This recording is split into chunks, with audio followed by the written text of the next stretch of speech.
Hello friends, welcome back to my channel. ட்ராமாக்குள்ள போறதுக்கு முன்னாடி மறக்காம இந்த வீடியோக்கு ஒரு லைக்கை போட்டுருங்க. சரி, வாங்க ட்ராமாக்குள்ள போகலாம்.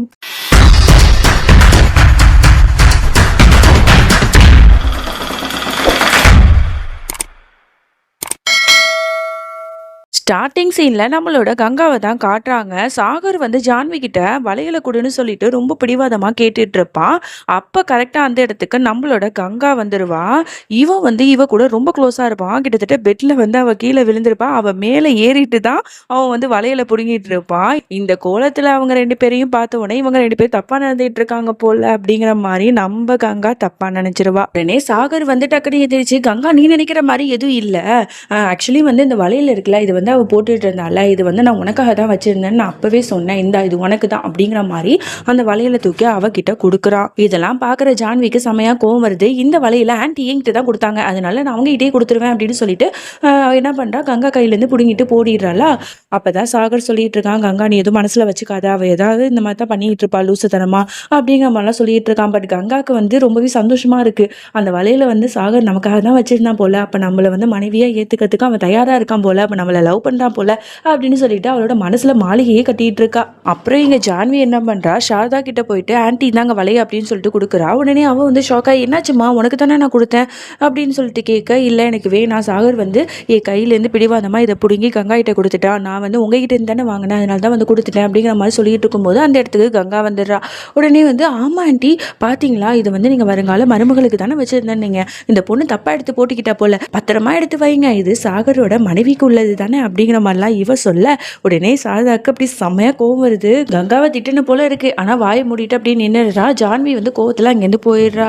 இங்க ஜான்விக்கு ரொம்பவே அவமானமா இருக்கும். அதனால இந்த ஊரை விட்டு போகலாம் அப்படின்னு சொல்லிட்டு எல்லா துணியையும் பேக் பண்ணிட்டு இருக்கா. அப்ப சாகர் வந்துட்டு என்னாச்சு ஏதாச்சு ஏன் இப்படி பண்ற அப்படிங்கிற மாதிரி கேட்கிறான். என்ன நினைச்சிட்டு இருக்க, என்னை பார்த்தா உனக்கு எப்படி தெரியுது, என்னை இந்த அளவுக்கு நீ அசிங்கப்படுத்திட்டல அந்த வளையலுக்காக, இதுக்கப்புறம் நான் இந்த வீட்டுல ஒரு நிமிஷம் கூட இருக்க மாட்டேன் அப்படின்னு சொல்லிட்டு ரொம்ப கோவமா வந்து அங்கேருந்து கிளம்புறா. இவன் வந்து இவ்வளவு சொல்லி பாக்குறான், நான் கேட்க மாட்டா. அதோட இவன் சமாதானப்படுத்திட்டு இருக்கான். இந்த பாருமா, நான் வந்து கங்காக்காக வந்து இது வரைக்கும் எதுவுமே பண்ணதில்லை, அதனால தான் அந்த வளையல அவள்கிட்ட கொடுக்கலான்னு நினைச்சேன், இதை விட காஸ்ட்லியான கிஃப்ட் நான் உனக்கு வாங்கி தரேன் அப்படி இப்படின்னு சொல்லிட்டு அவளை எவ்வளவுதான் சமாதானப்படுத்துறான். என்னை மன்னிச்சிரு அப்படிங்கிற மாதிரி ரொம்ப கெஞ்சி சாரி கேட்குறான். அதுக்கப்புறம் தான் அவளுக்கு வந்து கோவமே குறையுது.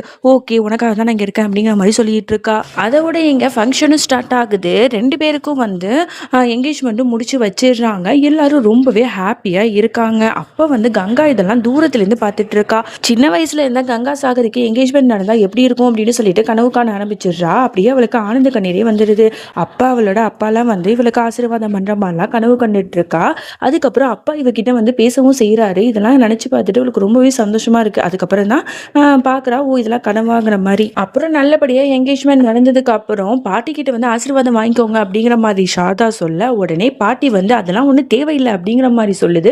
எல்லாரும் அதிர்ச்சியாகி பாக்குறாங்க. ஏன் இப்படி சொல்றீங்க அப்படின்னு கேட்டா, இந்த கல்யாண பொண்ணு இருக்காளே சுப்ரியா, இவ ஒரு அனாதை, இவளை எடுத்து வளர்க்குறாங்க, இப்பதான் இந்த உண்மை எனக்கு தெரிய வந்துச்சு, இதை எல்லாரும் சேர்ந்து என்கிட்ட மறைச்சிட்டீங்களா, இந்த பொண்ணு என்னோட வீட்டுக்கு மருமகளா கண்டிப்பா வரக்கூடாதுன்னு ஆசீர்வாதம் பண்ணவே மாட்டேன் அப்படிங்கிற மாதிரிலாம் சண்டை போட, உடனே சாரதா சப்போர்ட் தான் பண்ணிட்டு இருக்காங்க. எதுக்கு அந்த பொண்ணோட பாஸ்ட் எல்லாம் எடுத்து பேசிட்டு இருக்கீங்க, அந்த பொண்ணு நல்ல பொண்ணா தானே இருக்கா, நம்மளோட பையனுக்கும் பிடிச்சிருக்கு அப்படிங்கிற மாதிரிலாம் சொல்லிட்டு இருக்க. இதை பாட்டி கேட்கவே மாட்டாங்க. அதுக்கப்புறம் வந்து அண்ணங்காரனும் சொல்றாங்க, பாருங்க பாட்டி இந்த விஷயம்லாம் எனக்கு முன்னாடியே தெரியும், எனக்கு சுப்ரியாவை ரொம்ப பிடிச்சிருக்கு, அவ தான் என்னோட மனைவி அப்படிங்கிற மாதிரிலாம் சொல்லிடுறான். இவங்களுக்கு ரொம்ப கோவம் வந்துடுது. அப்படியே கோவமா அந்த இடத்த விட்டே போயிடுறாங்க. அதோட வந்து பொண்ணு வீட்டிலேருந்து எல்லாருமே வந்து கிளம்புறாங்க. என்னை மன்னிச்சிருங்க, இந்த விஷயத்த மறைச்சிட்டோம் அப்படின்னா அதெல்லாம் ஒன்றும் இல்லைங்க, இதெல்லாம் சொல்லணும் அப்படின்னு எந்த விதமான அவசியமும் இல்லை, சுப்ரியா தான் இந்த வீட்டு மருமக, இதை யாரையும் மாற்ற போகிறது கிடையாது சரியா அப்படிங்கிற மாதிரிலாம் சொல்லி அவங்கள வழி அனுப்பி வைக்க, இங்கே அப்படியே பாட்டியை காட்டினாங்க.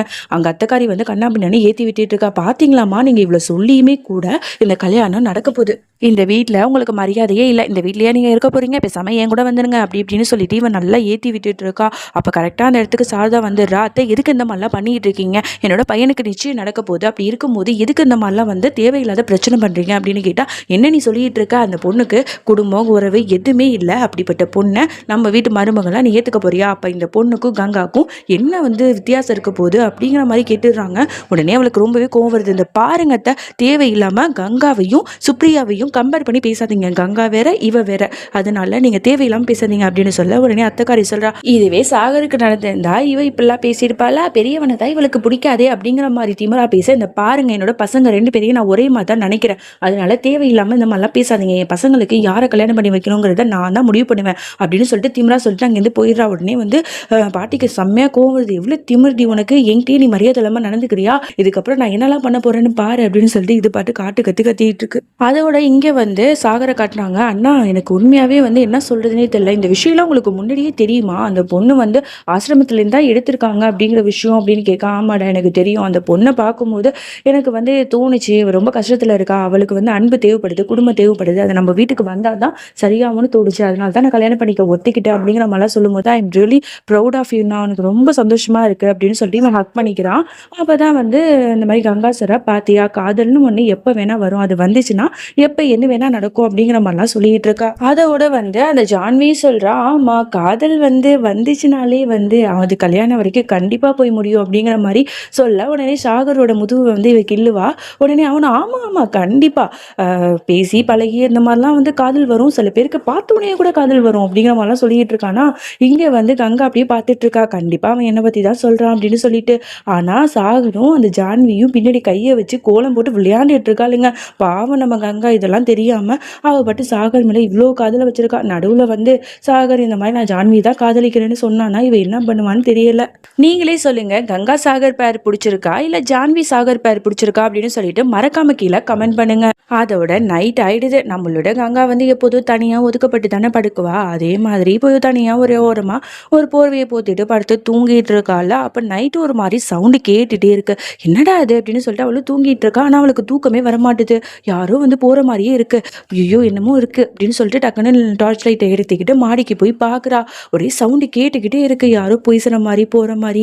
யார் இந்த அர்த்தராத்திரியில இந்த மாதிரிலாம் பண்ண போறா அப்படின்னு சொல்லிட்டு ஒரு டவுட்டோடய போயிட்டு இருக்கா. அப்ப கடைசியில அந்த வீட்டுல ஒரு திருடனுக்கு தான் நிக்கிறானுங்க போல.